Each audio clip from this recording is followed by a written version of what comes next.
राम राम जी दोस्तों। कैसे हो आप सब लोग।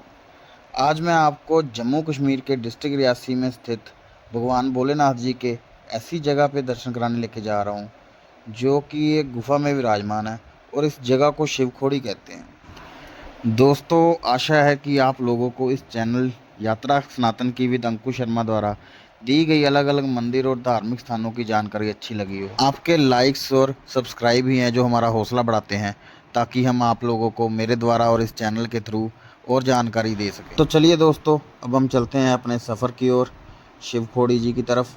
शिवखोड़ी जाने के लिए हमने जम्मू से जो मेन हाईवे लेते हुए अखनूर की तरफ का रास्ता लिया है। हम अखनूर से होते हुए शिवखोड़ी पहुंचेंगे। वहां पे जाने के लिए एक और रास्ता भी है, जैसे जम्मू से सीधा कटरा होते हुए रियासी एंटर करके हम उस तरफ से भी जा सकते हैं। पर हमने जो शिवखोड़ी जाने के लिए रास्ता लिया है वो अखनूर वाला लिया है, क्योंकि जम्मू शहर में एंटर से पहले ही एक नया बाईपास बना है जो लेफ़्ट साइड को टर्न करता है जम्मू शहर के एंटर करने से पहले।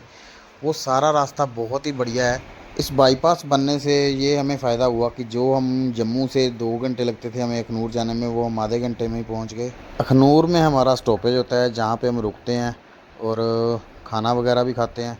और वहाँ पे एक बहुत ही सुंदर जगह है, पार्क है और साथ में नदी भी है। तो लीजिए, ये वो जगह है जहाँ हम रुकते हैं और ये बहुत ही सुंदर जगह है। यहाँ पे मौसम भी बहुत अच्छा था उस दिन। इस जगह का नाम मुझे पूरी तरह कंफर्म नहीं है, शायद जिया पोथा लेक है या कुछ जिया पोथा ऐसे टूरिस्ट प्लेस है कुछ। और ये जस्ट अखनूर में एंटर करते ही लेफ़्ट साइड को टर्न करके आ जाती है। यहाँ पे आप अपनी पिकनिक मना सकते हो, आराम से घर से खाना लेके आओ, आराम से बैठो खाओ। और बहुत ही साफ़ सुथरा है ये। हमें तो शाम तक शिवखोड़ी पहुँचना था तो इसलिए हमें यहाँ से जाना पड़ा, नहीं तो यहाँ का ऐसा माहौल देख के जाने का मन नहीं कर रहा था। चलो, हमने फिर आगे का सफ़र शुरू किया अपना। ध्यान दीजिए दोस्तों, अब हम एंटर कर रहे हैं रनसू विलेज की ओर। ये यहाँ पे शिव मंदिर है इस विलेज की एंट्री पे ही। अब यहाँ से नीचे रनसू है जो वो 5-6 किलोमीटर की दूरी पर है। रनसू वो जगह है जहाँ से शिवखोड़ी गुफा के लिए चढ़ाई शुरू होती है। दोस्तों, ये जो आप जगह देख रहे हैं, जो हम आपको दिखा रहे हैं रनसू जगह के लिए जाने के लिए, ये सारा एरिया रियासी डिस्ट्रिक्ट में ही है। रियासी डिस्ट्रिक्ट आप जानते होंगे, अभी जून महीने में काफ़ी हाईलाइट हुआ था कि कुछ आतंकवादियों द्वारा, मिलिटेंट्स द्वारा ये बस पे हमला हुआ था।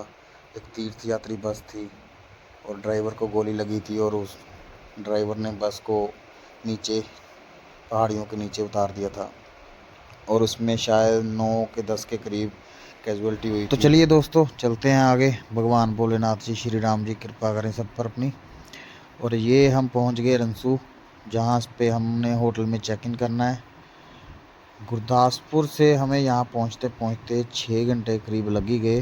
रुकते रुकाते हम आए हैं यहाँ पे और यहाँ से हम अपनी यात्रा शुरू करेंगे आगे की पैदल। तो लीजिए, हम चल पड़े पैदल यात्रा के लिए। जो चढ़ाई चढ़नी है अभी हमने शिवखोड़ी मंदिर जाने के लिए। और ये ग्रुप है जी, हम गुरदासपुर से आए हैं जो 9 जने, उनमें से 8 जने ये हैं और 9वां आपका हम सफ़र यात्रा सनातन की चैनल में ये रहा जी। तो दोस्तों, ये आगे थोड़ा सा जाओ तो यहाँ से मेन गेट शुरू हो जाता है जहाँ से चढ़ाई शुरू होती है शिवखोड़ी गुफा के लिए। और यहाँ से 3.5 किलोमीटर की चढ़ाई है शिवखोड़ी गुफा की। हम यहाँ पे मेरे ख्याल से लास्ट 5 और 6 ईयर से आ रहे हैं और इस बार हमारे साथ एक बहुत ही बड़ा भोलेनाथ जी ने चमत्कार ही कर दिया। यहाँ पे दोस्तों ना, यहाँ पे कावड़ यात्रा शुरू हुई थी और मंदिर के जो मेन पुजारी हैं वो स्थानीय लोगों के साथ यहाँ से नीचे से जल लेके ऊपर मंदिर की ओर जा रहे थे, जिसको कि कावड़ यात्रा ही बोला जाता है यहाँ पे भी। और भगवान भोलेनाथ जी की कृपा से किसी भक्त ने हमें हमें भी गड़वियाँ दे दी कि आप भी यहाँ से पानी लेकर जाओ और साथ में इन कावड़ यात्रा के साथ इन सबके साथ शामिल हो जाओ। और ये सौभाग्य हमें भी प्राप्त हुआ कि हम इनके साथ ही कावड़ यात्रा के साथ ऊपर जाएं जल लेके। ये यात्रा 3.5 किलोमीटर की है और ये यात्रा जैसे आपने अगर वैष्णो देवी माता के दर्शन करने गए हों तो वैसे ही चढ़ाई है 3.5 किलोमीटर की। और लास्ट के जो 1 किलोमीटर है वो थोड़ी मुश्किल है चढ़ाई। और अगर आपके साथ कोई बुज़ुर्ग है, बच्चे हैं, तो यहाँ पे घोड़े की फैसिलिटी भी है। आप घोड़ा करके भी ऊपर चढ़ाई चढ़ सकते हैं और बड़े रीज़नेबल रेट पे आपको यहाँ पे घोड़े की चढ़ाई के लिए मिल जाएंगे घोड़े। और क्योंकि ये श्राइन बोर्ड के अंतर्गत ही आता है तो यहाँ पे इसलिए कोई वो नहीं है कि एक्स्ट्रा चार्जेस नहीं ले सकते ये। दोस्तों आप देख सकते हैं ये बहुत ही प्यारा व्यू है, बहुत ही सुंदर जगह है। इसके आसपास इतनी हरियाली है कि इसके साइड पे नदी है, जब बहुत ही ज़्यादा ग्रीनरी है। हमने तो चढ़ाई शायद सुबह 7:30 के करीब शुरू कर दी थी, पर चढ़ाई चढ़ते चढ़ते हम देख रहे थे कि कुछ लोग तो वहाँ से दर्शन करके वापस भी आ रहे थे, और कुछ स्थानीय लोग या फिर स्कूल के बच्चे ही कह लो कि कुछ बच्चों ने वर्दी डाली हुई है स्कूल की, और वो भी वापस आ रहे थे दर्शन करके।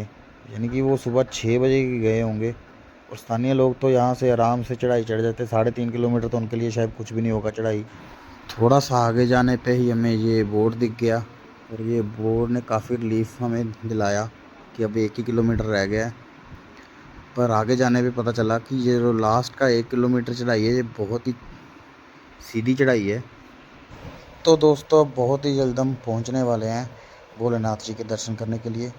उनके दर्शन करने के लिए जो गुफ़ा है, वहाँ जाने के लिए भी 2 गुफ़ा बनाई हुई हैं। एक तो जैसे पुरानी गुफ़ा जैसे माता वैष्णो देवी में थी, कि जो बिल्कुल पहाड़ों के बीच में से टेढ़ा नीचे घुटनों के बल होके जाना पड़ता है, और एक दूसरी गुफ़ा है जो बिल्कुल सीधी है, जिसे आप आराम से ऊपर जा सकते हैं। और ये हम आ गए गुफ़ा के पास, और ये जो आप सामने रास्ता देख रहे हो, ये ऊपर गुफ़ा की ओर ही जाता है। आगे जाके इसके 2 रास्ते हो जाएंगे, एक पुरानी गुफ़ा के लिए, एक नई गुफ़ा के लिए। यहाँ पे ये प्रसाद की दुकान है, जहाँ पे प्रसाद मिलेगा, और सामने लॉकर रूम है जहाँ हमें अपने मोबाइल जमा कराने पड़ेंगे, क्योंकि इसके आगे मोबाइल लेके जाना अलाउ नहीं है। तो इसलिए मैं आपको दोस्तों यहीं से नीचे से ही गुफ़ा के बाहर से दर्शन करवा सकता हूँ। ये है सामने गुफ़ा, ये सीढ़ियाँ चढ़ के ये नई गुफ़ा है, जहाँ से आप सीधे से आराम से जा सकते हैं, और बड़े आराम से दर्शन करके यहीं से वापस आ सकते हैं। तो दोस्तों दर्शन हम कर रहे हैं, तो बहुत ही मज़ेदार, बहुत ही खुले दर्शन हुए भगवान भोलेनाथ जी के। बहुत, और अगर आपका प्रोग्राम बने तो आप एक बार तो यहाँ पे ज़रूर ही आओ। यहाँ पे बस से भी आया जा सकता है, जम्मू से कटरा, कटरा से शायद आपको सीधी बस शिवखोड़ी के लिए मिल जाएगी। ये यहाँ पे रास्ते में श्री राम जी का मंदिर है। जब हम चढ़ाई चढ़ रहे थे तब देखा था जाते जाते, तब कावड़ यात्रा के साथ होने के कारण नहीं दिखा सके, तो अभी हम बाहर से आपको दर्शन करा रहे हैं, और इसके बाद हम अपनी वापसी की यात्रा शुरू कर रहे हैं। तो दोस्तों अब हम यहाँ से निकल रहे हैं, होटल से चेकआउट कर लिया है। और अगर आपको मेरे द्वारा कराई गई ये यात्रा और इस चैनल के द्वारा दी गई जानकारी आपको अच्छी लगे, तो प्लीज़ इस चैनल को लाइक और सब्सक्राइब ज़रूर करें। क्यों तो चलिए जी, अब हम अपनी यात्रा का समापन यही करते हैं, और बहुत ही जल्द मिलेंगे इस चैनल के द्वारा आपको फिर से एक नई यात्रा पे।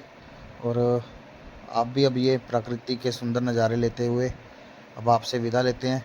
जय श्री राम जी। सबको बहुत बहुत धन्यवाद जी, शुक्रिया जी।